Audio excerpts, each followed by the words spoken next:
Buddy, it's Isaiah Intelligent Psycho back here, and this time I'm gonna be talking about the latest injury update news from what sources was going around with the LA Lakers. So Luka Doncic, I just saw this just now and on the New York Post and just on USA Today.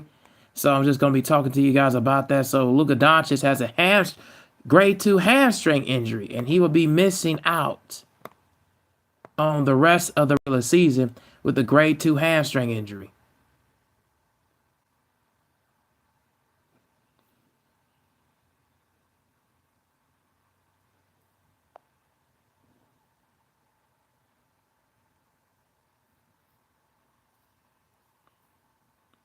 My bad, guys. I was just waiting on this computer to freaking work.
Dog, really? Really? Oh my goodness. Jesus Christ, what the hell was that about?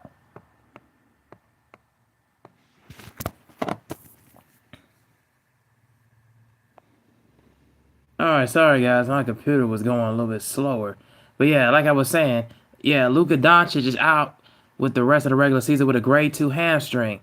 And of course, he sidelined, of course, with the grade 2 hamstring. He suffered in the Thursday's loss, which I called last night's game to the Thunder, which I called last night's game to the Oklahoma City Thunder. The team announced on Friday after Doncic received an MRI. He left the game during the third quarter. The Lakers blowout loss to the Thunder after coming up gimpy on a drive against the Thunder's wing guard Jalen Williams. He was hobbling and limping to stay off of his left leg and was laying down underneath the basket by the Thunder bench, with Coach J.J. Redick calling timeout to sub Redick out of the game. And at this point, at this juncture of the season, it's the last thing you want to see, LeBron James said. Anybody on our team, when you have an MVP candidate, the last thing you want to see is somebody going down with a hamstring injury. Doncic was on the injury report because of a left hamstring soreness before March 27th home win over the Brooklyn Nets, but played after being listed as questionable, scoring 41 points in 39 minutes to lead the Lakers to a victory. And Kobe Price was on Twitter, basically said, Lakers said Luka Doncic is diagnosed with a grade 2 hamstring strain and will be out for the remainder of the regular season.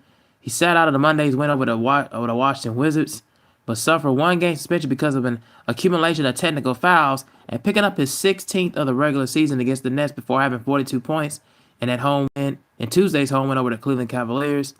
He sat out of the Lakers' last 4 games, leading into the All-Star break because of a left hamstring strain. And he appeared to injure the left hamstring in the first half, but they tried to play through. Doncic was seen grabbing at his hamstring and after making a layup late in the first quarter, again late in the second quarter, and passing and after driving and passing to Luke Kennard. We checked him out, Reddick said. He got work done. He was cleared. I mean, we're not going to put a player at risk. Those things happen. Doncic walked up the court under his own power before going back to the locker room. And you wish for the best, Austin Reeves said, but obviously you don't want to see anybody get hurt. But you want to hold on to some faith for the best news possible. And I've gotten to know him last year and a half. He's a competitor, so he'll do what he can. So he'll do all he can do to put himself in a position to come back when he can. Pretty much, I had a feeling, because I completely missed the second half of that Lakers and Thunder game, and I knew that Doncic was feeling some kind of way in that Tuesday home win over the Cleveland Cavaliers, playing through the left hamstring injury, and also against the Brooklyn Nets when he scored 42 points. So I knew he kind of feel something going into those games, but then it kind of just was lingering on, and he was walking around limping and gimping against the Thunder, so it didn't really help any matters. That's why his game was kind of really not factoring a whole lot of anything defensively, and defensively it wasn't putting a whole lot of weight on the hamstring, and he really wasn't getting out and like guarding like you would think he would, like fully at 100%. So that was the thing that I was kind of concerned about with the Lakers moving forward. It's like, can they stay healthy? Can these guys stay physically in shape and healthy? And can these guys really be able to, to compete at the high level? And for what it looks like, no, that's not going to be the case right now. And that's unfortunate news. If you're Lakers fans, very unfortunate news. You don't want to see your star player like this go down, especially when you need him at a full clip.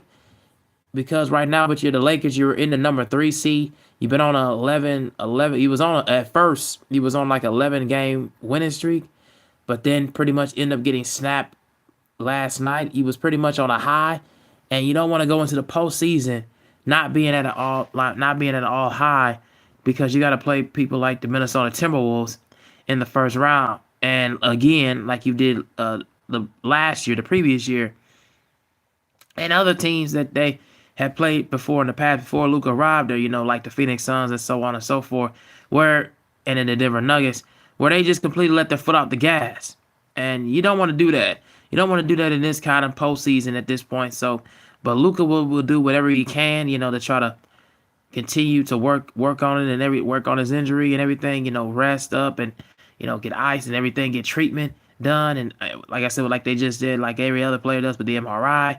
So yeah, this is just unfortunate news. You don't want to see this kind of go out the way it goes out. So hopefully he'll find some way, if he does not end up returning in the postseason, to get a fully recover, and move into the next year. So when we do see him back, at that time. But if he does come back, hopefully he finds a way to come back. And if he doesn't, I mean it's a very unfortunate and touchy situation right now. So the Lakers fans and pretty much the players, you gotta feel some kind of way, at this point, because you don't want to see your you not want to have one of your best players, your primary ball handlers, not in the postseason, especially in the first round, knowing that you need that kind of play and that playmaking ability. Because like I said, Luka's the playmaking, he's pretty much the playmaker right now. So you don't want to see him go down like that. That's just not a great sign. And hopefully the Lakers can find some rotations and move. Maybe move up and maybe move some guards in that spot, or maybe move LeBron and have LeBron Austin Reeves being the primary ball handler, or LeBron being that too, right now, because that's just gonna be unfortunate, because the way that the roster was constructed now, I just kind of think that it's not well choreographed right now to make a winning basketball at this point. So, but yeah, we'll see moving forward. As we get more development and more news, I'll get to you guys and talk to you guys more about that. So and we'll see in the upcoming days about the hamstring injury and everything, and I'll give you guys update to see if he'll get back into the postseason. If not, we'll go from there. George Shy fan, hey, what's going on? 3815. Hey, what's going on? How you doing? Appreciate you coming in and saying hi. What's going on? I'm just talking about the whole. If you do watch the NBA, I'm just talking about the whole Luka Doncic storyline, injury, grade 2 hamstring injury that just developing news. So if you just missed it, go back and watch it. But yeah, just furthermore to go into the point, yeah, you don't want to see your star player go out like that. I mean, uh, especially in a blowout loss to the OKC Thunder. In the Western Conference, that's pretty much gonna be a heated rivalry in the up and coming years. So, when you want to have your players at full strength, at full best and full strength, even despite the blowout loss, you want to have your players best at full strength. So, I would love to see him be back at some point in the postseason. But if not, we'll have to see him in the next season, upcoming regular season. But yeah, more developing news and stories and coverages moving forward. That will be in the up and coming days. I'll get back with you guys and let you know about let you know more about the update. But right now, that's what's going on in development. But I want to talk about the latest NBA scores and highlights.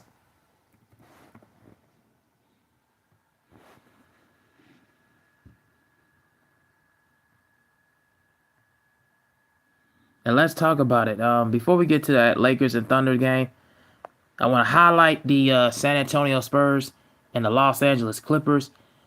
Um, and the way they've been playing their last few games. They play like the Los Angeles Strippers, man. I tell you, it's always something. It's very inconsistent with them, man. But they lost. They got blown out by the Spurs, 118-99. Spurs led by the way is Julian Champagny, Devin Vassell, and Stephen Castle and De'Aaron Fox. Once again, they've been just absolutely on point. They have not really missed a beat at all whatsoever. They just continue to fly high and ride high, and they are one of the top premier teams in the Western Conference. The San Antonio Spurs are like that team is just legit. You cannot do anything to really get them flustered to get them off their game. I mean, this team shot 53% from the field, almost 40% from the three, 86% from the free throw line. They just continue to flourish.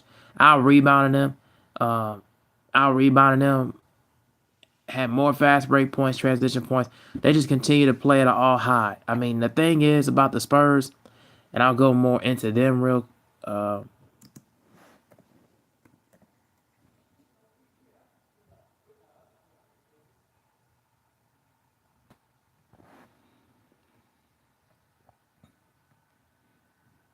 Because the main thing I'll say about them is just these two guys, the guard play from De'Aaron Fox and Stephen Vassell is the ones I'm going to highlight real fast because these guys continue. I mean, and also Vassell's a small forward. It's a small forward as well. Um, they also got Stephon Castle as well in there. But the thing is, I'm gonna highlight them real fast because they really are playing at an all high level, at an all time high level. They continue to just be dominant and be a force to be reckoned with, man. And they're gonna continue to be that in the next 5 to 7 years, 3 to 5, 7 years to come. These guys have excellent chemistry. They move without the basketball. They shoot and they find good looks. They continue to take inside perimeter shots, and which leads into the outside perimeter shots. That really is minded well, and they well minded and well focused. And I really like that about them. I just continue to be amazed and be impressed with what they've been delivering over the past several months into the year. And not just Victor, and even without Victor Wembanyama, they still continue to be dominant. They still continue to be in there. I mean, even when Victor is in and out of the lineup at times, but he mainly has been consistent all year, consistently healthy. But that just goes to show you that the Spurs have a dynamic quadruple trio of guys that really find ways to score, find ways to make the other guys better. And they're going to be a problem. They're going to be a force to be working with when we get into the postseason. In the 7-game series, I don't know if there's going to be a lot of teams going to beat them, man. I just don't see it. And so I would not be surprised if they make a run in the postseason to go all the way. I mean, I wouldn't be surprised And at this point, I wouldn't be flustered or dismayed. I would just be enamored at all at this point. You just got to give it up to them. They continue to just ride at a high level. They continue to be flying high. And as for the LA Clippers,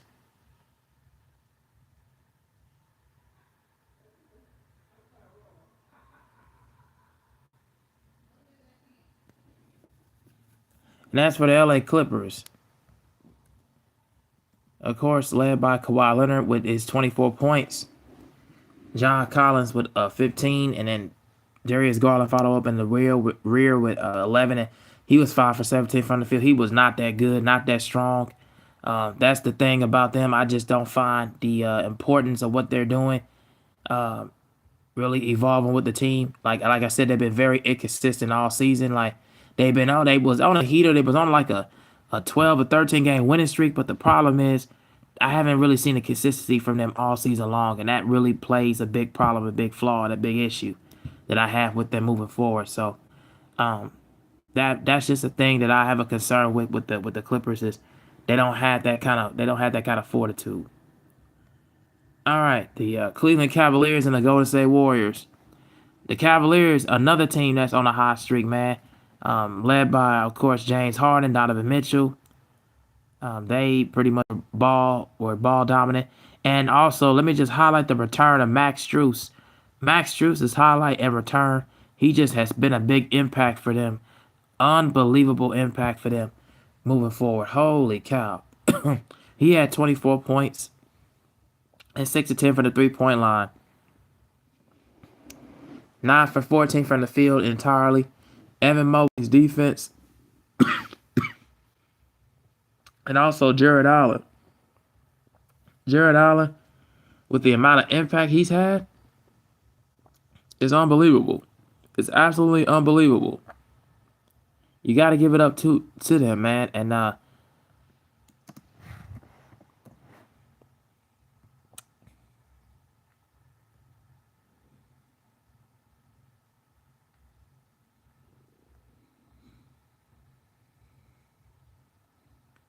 the impact of Max Strus coming back is just a very vital key. His ability to just fire at all cylinders, open threes, getting good looks from the three-point line, ability to drive and kick it on the floor. I like what he's done. He's really been a big help.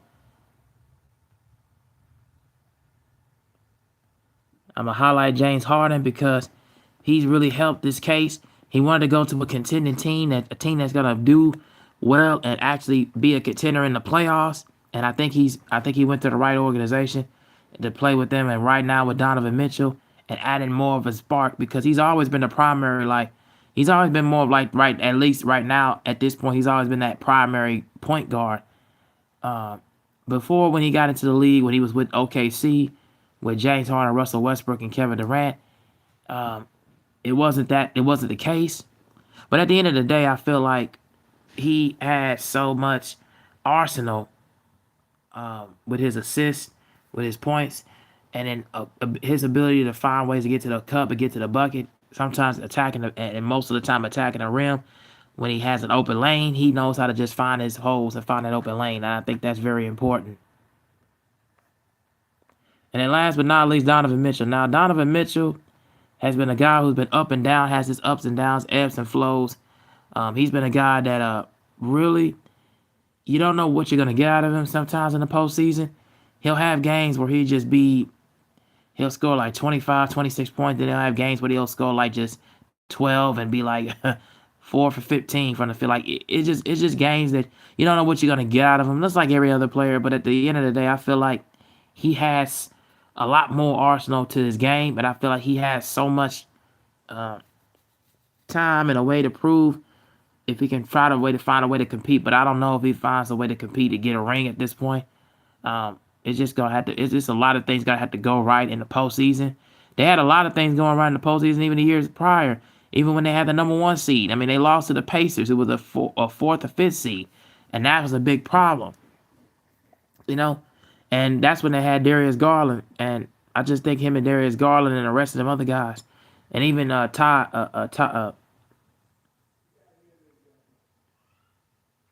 and even Tyler Jones, I think that's his name. He just didn't have that kind of chemistry with Donovan Mitchell and the rest of them offensively really couldn't find ways to really impact. DeAndre Hunter defensively was good, but he was a liability on the offensive side of the ball as well. But I feel like now the roster changes, and throughout the season, the Cavs have had their ups and downs. But I feel like now they're starting to really pick it back up, and Donovan Mitchell's been a big piece along with them other guys to really pick it back up. That's a scary lineup. And in the postseason, I think they're gonna be playing the Atlanta Hawks. Yeah, that's gonna be an easy wash for them at this point. I would figure the Cavs will probably win at that point and win overall. I like their chances to get to the second round, and we'll see what it goes down to with them and the Pistons. If that would be the case, when that would be the case, playoffs start. But yeah, that's just all I got to say about them. And then let's get to the matchup of the night. The Oklahoma City Thunder moved to 61-16, blew out the LA Lakers 139-96. That, of course, on that side was led by Gilgeous-Alexander, Lou Dort, Isaiah Joe, and of course, Jalen Williams. At one point in the first half, he was all right. He was really decent, but it was mainly Gilgeous-Alexander and of course Isaiah Joe and Luka Dort. Like they was pretty much the main guys, knocking it on all cylinders off the bench. Isaiah Joe had 20. AJ Mitchell was nice from hit some shots from the field. Hit some shots from the court. 2 for 4, and he was 4 for 7 from the field. Casey Wallace was.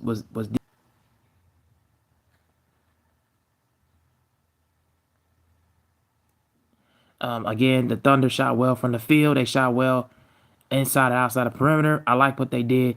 They continue to really flourish all the way throughout from 3-point line, free throw line. They didn't really go as much to the free throw line, but their field goal percentage, the rebounding, like they just continue to be at a high level, and they continue to show people why. They're the defending champions, so they're gonna continue to be there and be at a high level and play at a high pace and high level. And it's the first time I've seen them all season fully healthy was last night, and they just look dominant like a dominant force. So yeah, really good win for them. Really good win for them. All right, the last story that I'll talk about is the whole Jaden IVEY comments. Now, let me just look at this.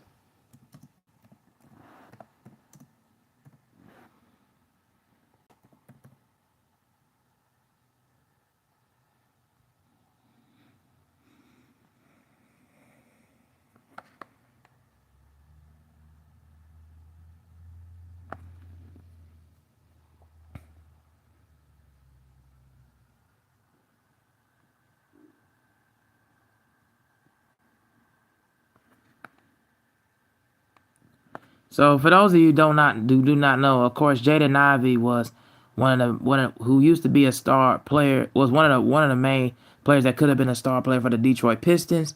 He played for the Detroit Pistons.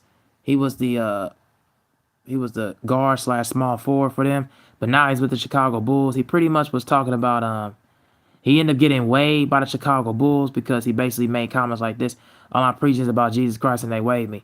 So it was waived by the Chicago Bulls for conduct detrimental to the team, shorthand, politically incorrect comments he made, raging for criticism of Pride Month to his bold, outspoken, and sometimes unconventional sharing of his Christian faith.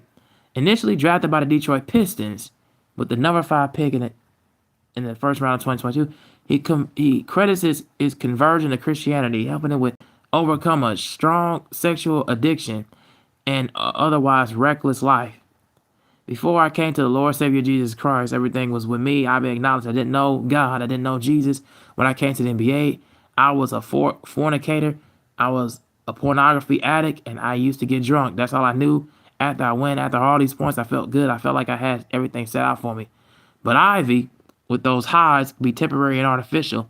And after hitting the game-winning one shot, he decided there had to be a better way. Comparing his life before turning his addictions over to Jesus, Ivy said, "That's not J.I. used to be. The old J.I. is dead, and I am alive in Christ no matter what the basketball setting is."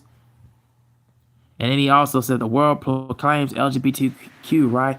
They proclaim Pride Month, and the NBA does. They show it out to the world. They said, "Come and join us for Pride Month to celebrate unrighteousness." They proclaim it on the billboards. They proclaim it on the streets, unrighteousness. So how is that? It's that one can't speak righteousness. Who are they the ones that right to say this man is crazy? But after the Bull cut ties Monday, Ivory responded to the decision on social media. "They're liars. This is lying. They're lying that the conduct is detrimental to the team. That's a lie. As many of the coaches were, and then was I a good teammate? All I am preaching is about Jesus Christ, and they waived me." That's saying that's crazy, right? In the recent weeks, of course, he spent a series of commentaries and expressed frustration with NBA culture. In his message last week, Ivy declared, "And there's a certain level of expectations that are there." Donovan said, "Everybody comes with their own personal experiences, right? But have all to be professional. There has to be a high level of respect for one another, and we got to help each other and be accountable for those standards." And of course, he expressed methods and means of evangelism that included calling out current and former players Steph Curry, LeBron, and Michael Jordan. All the rings LeBron got, MJ got, and all the people in the Hall of Fame who don't know Jesus Christ. It's not going to matter on Judgment Day if you don't know Jesus and your name is not written in the book of life. Jesus is not going to say on Judgment Day, "How many points did you score today?" He's going to say, "What did you do for my kingdom?" Okay, now here is my thoughts about this. Here's pretty much all of my thoughts moving forward about this. So I'll just say this.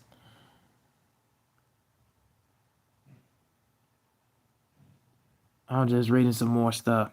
Now, my thing is that there is a lot of people that are just like Jaden Ivey. And what I mean by that, young, immature, insecure guys that want to feel like that they're trying to make a difference by making social enamored remarks about their religion and express their things about religion and how it converted them to being who they are, as far as being a wholesome man, wholesome individual. And I mean, that's fine, and that's not the issue that I have. It's not necessarily just the comments and everything. My issue was, why in the world are you making these comments? And this is regarded on the NBA's timeline, your team's timeline, and you're not playing. You're not even involved in activities. You're not even on the court. So why are you making comments like this in a way where you're expressing your beliefs like you're one that's better than the rest of it because your conversion to your own religion it means value. I don't understand that part about what he was trying to do, what he was trying to express. Was he trying to express because he doesn't believe in some LGBT and some practices? Because if that would be the case, I understand that, but I think you could have expressed that better in your point instead of reverting and using the arguments of like your beliefs in Jesus Christ, the Lord's name, and the faith, and try to attack and marginalize and demarginalize other athletes because they play in the game right now and you're not. I don't understand what the comments that he was making was proving a point. I don't think if you was trying to prove a point, that did not work at all. At all. That did not work at all. Matter of fact, it just made the team even more looking at you in the distasteful, disgusting manner, and was looking like, yeah, we can't allow him to do things like this. Like, we cannot allow him to say things on this magnitude that, and then keeping him on the team professionally and paying him all these millions of dollars in cash, and you're making comments like this and you're not even playing, you're not even actively playing right now. That kind of will throw anybody off at this point, and it just kind of shows you, like I said, the immaturity and insecurity at times. Not knowing and reading the room and being aware of your surroundings. And people use the term being hip germane to the culture. It's not about the culture. It's knowing what's right and knowing what's right on your path, and you're letting things and letting conversions and stuff like this affect your path and your path to success and greatness that and happiness that you don't see. It's what you're not seeing, and it's not what is not there, and it's what not to your liking, and you're not willing to evolve when you have to downplay and downgrade your own half and your own better half of beliefs. So yeah, those are just my thoughts about the whole Jaden Ivey comments. I thought it was kind of like, out of place, not out of bounds, but just out of place, and just kind of unfortunate that you know they let the NBA and these teams use that own thing for the right for players to express themselves. But I wish he could have expressed himself a bit better and a bit further, because you just gave them you made your team give like an ultimatum and made them feel like no choice but to let you go. Um, and especially when you're not playing, making these comments, it's just a little muddy and under the waters. But yeah, those are just my thoughts about the whole Jaden Ivey comments. Tell me what you guys think down in the comment section down below. And I am out. Peace. Like and share and subscribe. Most of all, subscribe. Thank y'all for tuning in. And I am out. Peace.